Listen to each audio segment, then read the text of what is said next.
Green peas മസാലക്കറി ഉണ്ടാക്കാൻ പോവുകയാണ് കേട്ടോ. അപ്പോൾ അതിനായിട്ട് 1/4 കപ്പ് ഗ്രീൻ പീസ് എടുത്ത് തലേദിവസം വെള്ളത്തിലിട്ട് കുതിർത്തി അത് കഴുകി കുക്കറിലിട്ട് കൊടുത്തു. പിന്നെ 2 സവാള, 2 നല്ല പഴുത്ത തക്കാളി, ഒരു മീഡിയം സൈസ് ഉരുളക്കിഴങ്ങ്, പിന്നെ ഒരു 3 പച്ചമുളക്, കറിവേപ്പില, 1 ടീസ്പൂൺ ഉപ്പ്. ഇത് കല്ലുപ്പാണ്. അപ്പോൾ ഉപ്പ് ആവശ്യത്തിന് പാകത്തിനുള്ളത് ഇട്ട് കൊടുക്കുക. പിന്നെ 2.25 ഗ്ലാസ് വെള്ളമാണ് ഒഴിച്ചത്. അതായത് കഷ്ണങ്ങളൊക്കെ ഒന്ന് മുങ്ങിക്കിടക്കണം, അത്രയ്ക്ക് വെള്ളം, കുറേ വെള്ളം ഒഴിക്കേണ്ട. ഇനി ഇത് അടച്ച് ഫുൾ ഫ്ലെയിമിൽ വയ്ക്കുക. അത് കഴിഞ്ഞ് ഫസ്റ്റ് വിസിൽ വരുമ്പോൾ സിമ്മിലിട്ടിട്ട് 5 മിനിറ്റ് കഴിയുമ്പോൾ ഓഫ് ചെയ്യുക. പിന്നെ അതിൻ്റെ പ്രഷർ പോയി തുറന്നപ്പോൾ ഇതുപോലെ നന്നായിട്ട് വെന്ത് വന്നിട്ടുണ്ട് കേട്ടോ.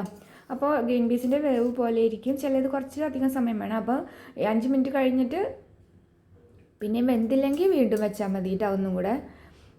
അങ്ങനെ അത് മസാലയാക്കാനായിട്ട് 3 ടേബിൾ സ്പൂൺ വെളിച്ചെണ്ണ ഒഴിക്കുക. അതിലേക്ക് 3-4 വെളുത്തുള്ളി എടുത്ത് നീളത്തിലരിഞ്ഞത് ചേർക്കുക. അത് മൂത്ത് വരുമ്പോൾ നമ്മൾ ചുമന്നുള്ളി നീളത്തിലരിഞ്ഞത് ചേർക്കുക. ഈ ചുമന്നുള്ളി എത്ര വേണമെങ്കിലും എടുക്കാം കേട്ടോ, അതിനത്ര അളവൊന്നുമില്ല. അങ്ങനെ ഈ ഉള്ളി നന്നായിട്ട് മൊരിഞ്ഞു വരട്ടെ, ബ്രൗൺ കളർ ആവണ്ട, നന്നായിട്ടൊന്ന് മൊരിഞ്ഞു വന്നാൽ മതി. അപ്പോൾ ഉള്ളി നന്നായിട്ട് മൊരിഞ്ഞു വന്നു. ആ സമയത്ത് നമ്മൾ സിമ്മിലിടാം.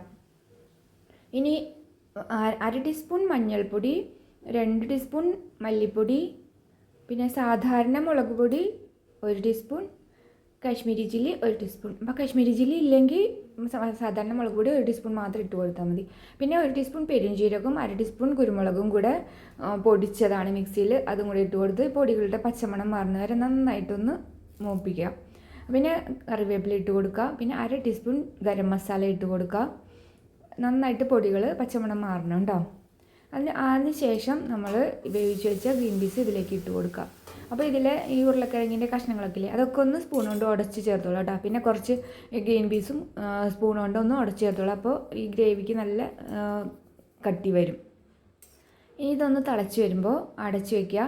അടച്ച് വെച്ചിട്ട് സിമ്മിലിട്ട് ഒരു 5 മിനിറ്റോളം നന്നായിട്ട് തിളപ്പിക്കുക. അതായത് ഈ ചാറ് കുറുകണ വരെ, നമുക്ക് എത്ര ഗ്രേവിയാണ് വേണ്ടത്, കട്ടി അത്രയാവുന്ന വരെ അത് തിളക്കട്ടെ.